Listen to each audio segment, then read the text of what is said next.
Hi అండి, welcome back to my channel. ఈరోజు మనము హోటల్ స్టైల్ మసాలా దోశ ఎలా తయారు చేసుకోవాలో చూద్దామండి. చాలా టేస్టీగా అండ్ సింపుల్గా ఎలా తయారు చేసుకోవాలో చూద్దాము. ఇక ప్రాసెస్లోకి వెళ్తే, ఒక గిన్నె తీసుకొని అందులో 3 గ్లాసులు రేషన్ బియ్యం తీసుకోండి. అదే గ్లాస్ తోటి ఒక గ్లాస్ మినపప్పు అయితే తీసుకొని అందులోనే 1 టీ స్పూన్ అని మెంతులు కూడా వేసేసుకోండి. మెంతులు వేసుకోవడం వలన దోశ అనేది మంచి కలర్ టేస్ట్గా ఉంటుందండి. టేస్ట్ కూడా ఉంటుందండి. అప్పుడు అందులో వాటర్ పెట్టేసుకొని 4-5 సార్లు కడిగేసుకొని నానబెట్టేసుకోండి. 4-5 సార్లు కడిగేసుకొని నానబెట్టేసుకోవడం. రేషన్ బియ్యం కాబట్టి 1కి 4 సార్లు కడుక్కోవడం వల్ల బాగుంటుందండి. చూసారు కదా, 4-5 గంటలు నానబెట్టుకున్న తర్వాత ఒక మిక్సీ జార్ తీసుకొని మనం పెట్టుకున్న మినపప్పు బియ్యం వేసుకొని మెత్తగా అయితే రుబ్బుకోవాలండి. మిక్సీ పట్టేసి పెట్టుకోవాలి. అవసరమైతే కొంచెం వాటర్ ఇలా మెత్తగా పట్టి పెట్టుకోవాలండి. ఇప్పుడు పిండిని బాగా మిక్స్ చేసుకుందామండి. మిక్స్ చేసేసుకోండి. ఇలా మిక్స్ చేసుకోవడం వల్ల ఏంటంటే పిండి అనేది బాగా పొంగుతుందండి. పక్కన పెట్టేసుకున్నాము. నైట్ నానబెట్టేసుకున్నాను. మార్నింగ్కి చూద్దాము. ఇంకా నెక్స్ట్ మార్నింగ్ చూసారు కదండి, పిండి అనేది ఎంత బాగా పొంగి పర్మెంటేషన్ అయ్యిందో. ఇప్పుడు ఒక గిన్నెలో పిండి తీసేసుకొని అందులో కొంచెం వాటర్, ఉప్పు వేసేసుకొని కలిపేసుకోవాలండి. కలిపేసుకున్న తర్వాత ఒక కుక్కర్లో 4-5 ఆలుగడ్డలు వేసుకొని 2 విజిల్స్ వచ్చేంత వరకు ఉంచుకోవాలి. రెడ్ చట్నీ కోసము 4-5 ఎండు మిర్చీలు, అలాగే కాశ్మీర్ మిర్చి వేసుకొని నానబెట్టి పెట్టుకోండి. ఇప్పుడు కర్రీ కోసము మసాలా తయారు చేసుకుందామండి.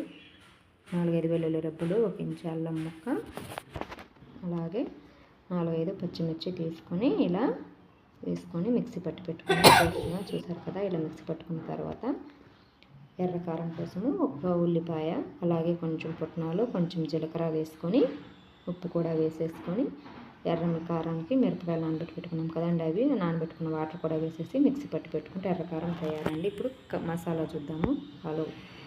ఇప్పుడు ఒక బాండ్లు పెట్టుకొని ఆయిల్ వేసుకొని ఆయిల్ వేడిన తర్వాత పోపు దినుసులు, కరివేపాకు, ఉల్లిపాయ, అలాగే ఒక 2 ఎండుమిరపకాయలు అయితే తీసుకోండి. ఎండుమిరపకాయలు తీసుకొని వేసేసుకొని ఒకసారి అయితే బాగా మిక్సింగ్ చేసేసుకోండి. ఇలా మిక్సింగ్ చేసుకొని వేయించుకోవాలండి. ఉల్లిపాయ అనేది బాగా వేగాలండి. వేగితేనే కర్రీ అనేది టేస్టీ బాగుంటుందండి. చూసారు కదా. ఇలా వేగిన తర్వాత ఇందులో మనము ముందుగా మిక్సీ పట్టి పెట్టుకున్నాం కదా పచ్చిమిర్చి, అల్లము, వెల్లుల్లి, అది కూడా వేసేసుకొని మీరు అవసరమైతే చిన్న ముక్కలుగా అయినా కట్ చేసి వేసుకోండి, బాగుంటుంది. అందులోనే ఒక 1/4 టీ స్పూన్ పసుపు కూడా వేసేసుకొని ఒకసారి అయితే బాగా మిక్సింగ్ చేసుకోండి. ఇది పచ్చివాసన పోవాలి ఇంతవరకు వేయించుకుంటే సరిపోతుందండి.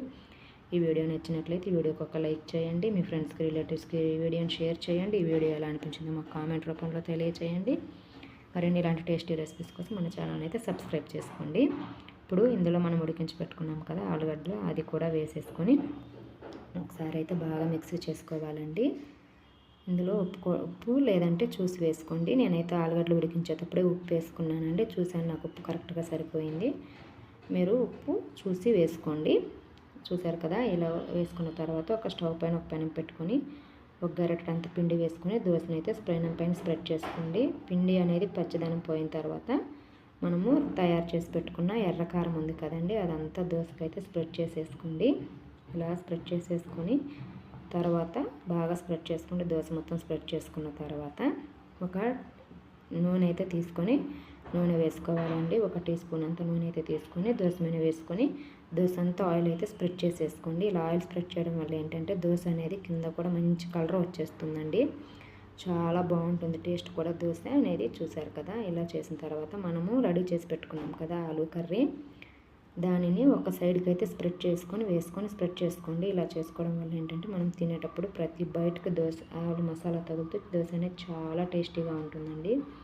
అంతేనండి. ఒక సైడ్కి ఫోల్డ్ చేసుకున్నారంటే ఎంతో టేస్టీగా ఉండే మసాలా దోశ